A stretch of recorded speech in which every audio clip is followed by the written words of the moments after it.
Bien, nos volvemos a meter en el escenario de la política, en este caso para hablar con el diputado nacional de Juntos por el Cambio, David Schleret, que está en comunicación con nosotros. David Schleret, gracias por atendernos. Lorena Ortiz y Santiago Montórfano te saludan. ¿Qué tal? Buen día, Lorena, Santiago, buenos días a la audiencia. Buenos días, gracias por atendernos, diputado. Bueno, queríamos hacer un repaso del escenario nacional, de la política nacional, de la economía nacional, de todo lo que se está viviendo. Lo primero que quería consultarlo es un tema que está allí. Vamos a hablar hasta mañana entonces. Bueno, vamos a tratar de repasar los lineamientos de lo que está pensando usted como diputado y seguramente en representación, obviamente, de Juntos por el Cambio. El primer tema es la reforma judicial, ¿no? Que está allí. Tengo entendido que se está transitando varias exposiciones en la Cámara de Diputados, ¿es así? En la Cámara de Senadores. De senadores. El proyecto ingresó, que envió el gobierno, ingresó por el Senado y han habido ya varias convocatorias de reuniones con expositores invitados por distintos senadores y por la presidencia del Senado también. Nosotros hemos sido muy claros desde el momento en que este proyecto fue presentado por el presidente y enviado al Congreso respecto a nuestra postura negativa al tratamiento, particularmente de esta reforma, ¿verdad? Nosotros, y creo que gran parte de la población entiende que el servicio de justicia es deficiente, pero esta reforma impulsada por el gobierno bajo ningún punto de vista tiende a mejorar ese servicio de justicia que el ciudadano está esperando. Cuando uno lee el proyecto y escucha hablar a los que lo defienden, está claro que la finalidad de este proyecto radica fundamentalmente en modificar la estructura de los organismos que encabezan el Poder Judicial de la Nación, en la Corte Suprema, el Consejo de la Magistratura, algunas cámaras federales, la ampliación, la creación de decenas de nuevos juzgados federales y detrás de esto, por supuesto, el objetivo de crear o generar un manto de impunidad a delitos de corrupción que tienen a la ex presidenta Fernández de Kirchner ya con procesos elevados a juicios y a varios de sus ex funcionarios, algunos condenados y otros en proceso judicial también. Entonces, por esta razón fundamental, nos parece que esta reforma planteada por el gobierno es absolutamente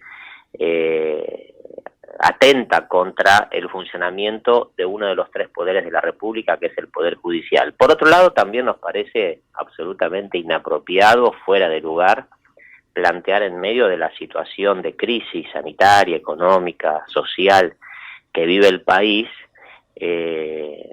proponer un debate de esta naturaleza, donde seguramente se gasta esfuerzo, debate, tiempo, dinero, y que creo que no es prioridad para los argentinos. No, bajo ningún punto de vista esto es lo que debiera estar dentro de los temas más prioritarios del gobierno, de los legisladores y tampoco de la sociedad. Y yo creo que es un desatino muy fuerte, muy grande del gobierno plantear esto. El apuro, inclusive, con que lo hace, ratifica esto, ¿no? La búsqueda de impunidad y no de mejorar el servicio de justicia. Diputado, de todas maneras, el servicio de justicia, el Poder Judicial necesita ser rediscutido en la Argentina, ¿no? No sé si en el sentido, por lo que me dice usted, que está planteando Alberto Fernández, pero hay un consenso, o por lo menos una opinión generalizada de que alguna revisión hay que hacer. Sí, en eso estamos de acuerdo y lo hemos planteado no solamente en esta instancia, sino que nosotros lo venimos planteando hace bastante tiempo atrás. Pero una cosa es plantearnos modificar y mejorar el servicio de justicia para el ciudadano común, y otra cuestión es plantear una reforma sustancial que no apunta a eso, sino que apunta a modificaciones concretas que le den impunidad a algunas personas.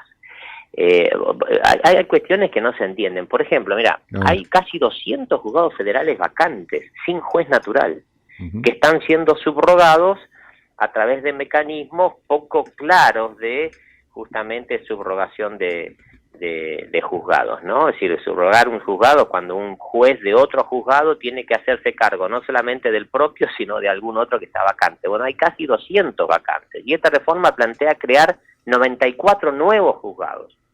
¿Cómo se van a cubrir? ¿Cómo se van a cubrir?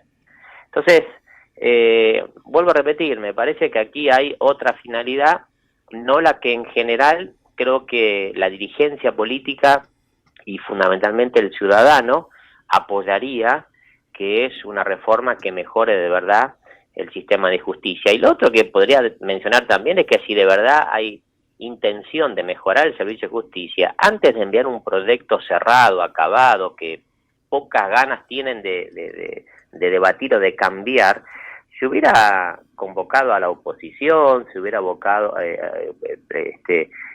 convocado a los actores, al consejo, a los colegios de abogados, a los magistrados. Me parece que si de verdad hubiera la motivación de mejorar el servicio de justicia, el proceso previo tendría que haber sido totalmente diferente. David, pasamos al plano económico, que también atraviesa la realidad hoy de la Argentina en términos preocupantes. Aquí, por ejemplo, hoy en la provincia, los transportistas van a hacer una expresión, obviamente, en cuanto a su situación. Nos decían hace un ratito que se están fundiendo, hablamos de los transportistas privados. El sector turismo está en una situación muy complicada. ¿Qué lectura están haciendo para poder salir de esta cuarentena de la mejor manera posible en términos de desarrollo económico, ¿no? Sí, bueno, cierto es que a la situación compleja que tenía la Argentina y fundamentalmente la provincia no está exenta.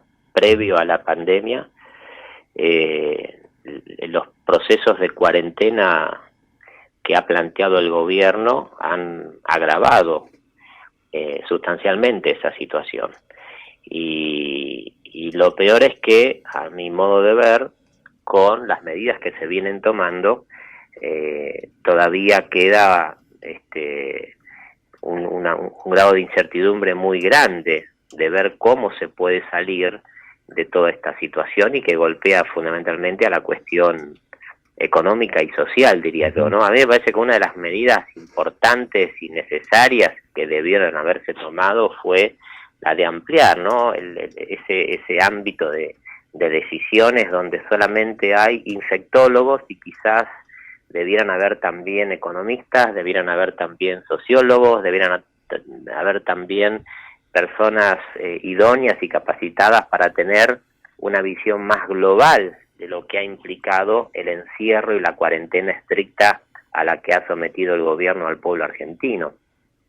Pero fundamentalmente las cuestiones puntuales que planteas, la cuestión del turismo, bueno, el Senado hoy incorporó en el orden del día de la sesión especial que van a tener hoy, tratar un proyecto que en definitiva viene a contramano de lo que veníamos haciendo, porque tenemos en la Cámara de Diputados ya un debate bastante avanzado con la cuestión de la emergencia del turismo, que debo decir el gobierno se niega a declarar, tanto en el proyecto que viene en trabajo de comisiones en diputados como el que ahora intentarán sacar hoy en el Senado.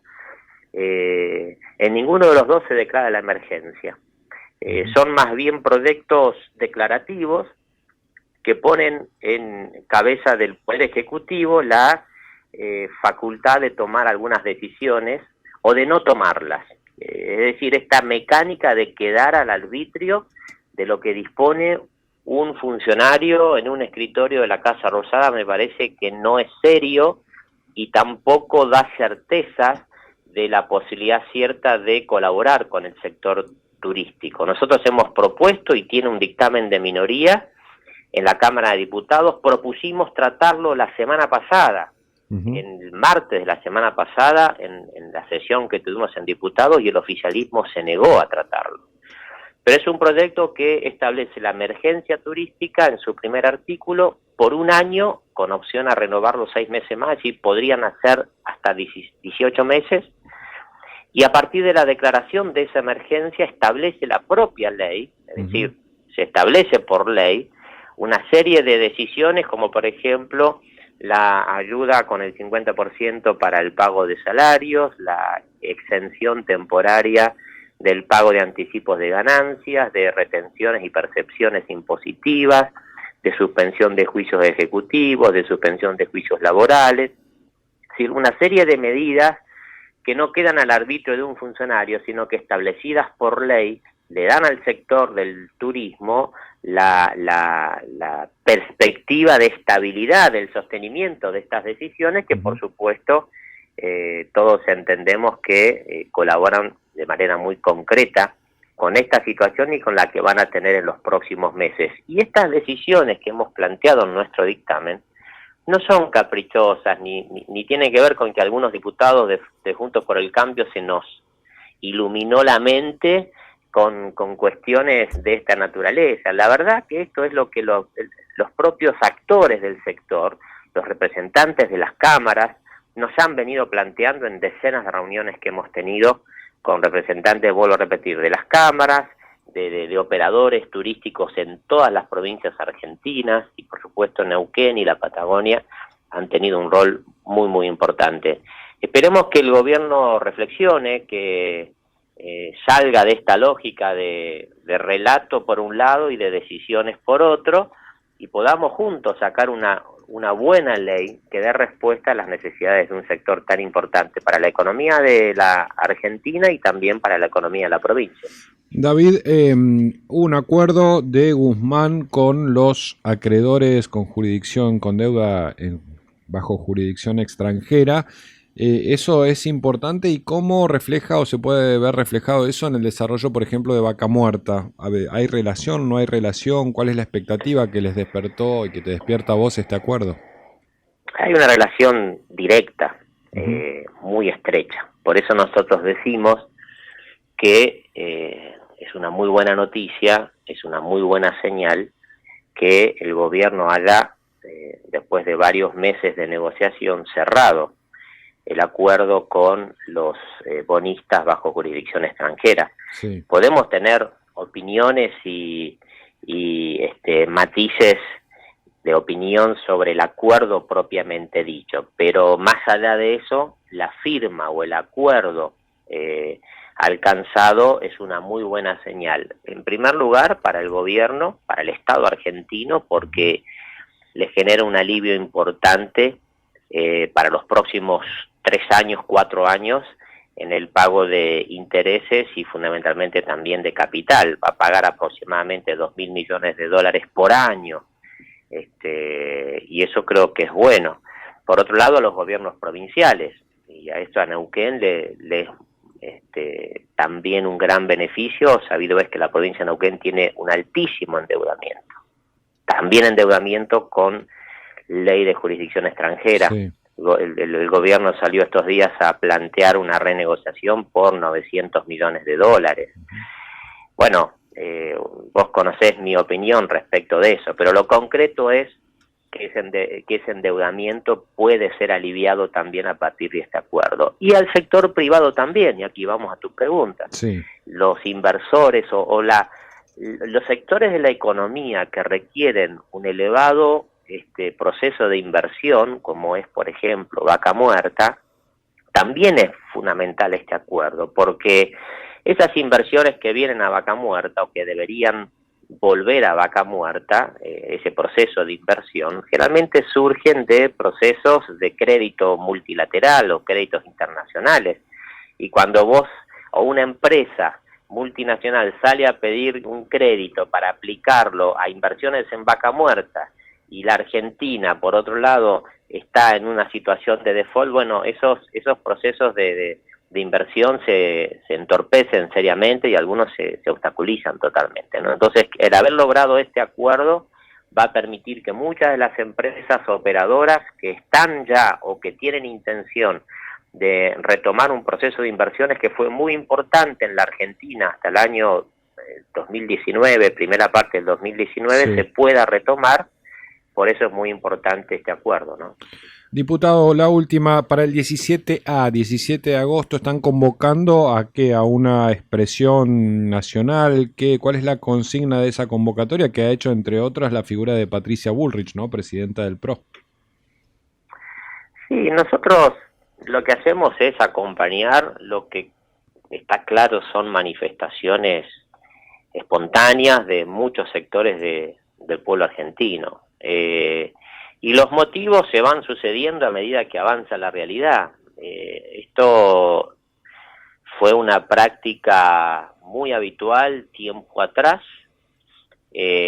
cuando los reclamos tenían que ver con la seguridad, la justicia y otras cuestiones, ¿no? La impunidad. Y a partir de algunas decisiones que ha ido tomando este gobierno, allí por el mes de mayo, recordemos el decreto que estableció la intervención y la expropiación de Vicentín el 20 de junio. Uh-huh. Millones de argentinos salieron a la calle, esto se reeditó el 9 de julio, ¿no? Siempre en coincidencia con fechas patrias. Y ahora el 17 de agosto, el tema que nos moviliza es este nuevo atropello al funcionamiento republicano que tiene que ver con cooptar al Poder Judicial de la Nación. Hemos hablado hace unos minutos atrás sobre la reforma que está planteando el gobierno, y más allá de los posicionamientos políticos, de los que nos toque a nosotros como representantes del pueblo trabajar y pronunciarnos en el ámbito legislativo, lo cierto es que acá hay un sector muy importante del pueblo argentino que ve con una misma visión a este proyecto de atropello a las instituciones y que se va a volver a manifestar. La cualidad o la característica han sido manifestaciones absolutamente pacíficas, resguardando la cuestión sanitaria, pero a la vez creciente en el entusiasmo, creciente en la cantidad de gente, en la cantidad de autos en estas caravanas, y posiblemente esto se reedite con estas características el próximo lunes, aquí en la ciudad de Neuquén y en otras localidades de la provincia. Va a volver a suceder sin ninguna duda. Diputado David Schlereth, muchísimas gracias por habernos atendido. Gracias a vos, gracias, David. Santiago, a Lorena, y buenos días a toda la audiencia. Muchas gracias. Diputado de Juntos por el Cambio, diputado nacional, David Schlereth. Bueno, hicimos un repaso de reforma judicial, economía, la emergencia turística y este 17 de agosto la convocatoria de Juntos por el Cambio a expresarse frente a lo que entienden es un avasallamiento de la República por parte del actual gobierno nacional.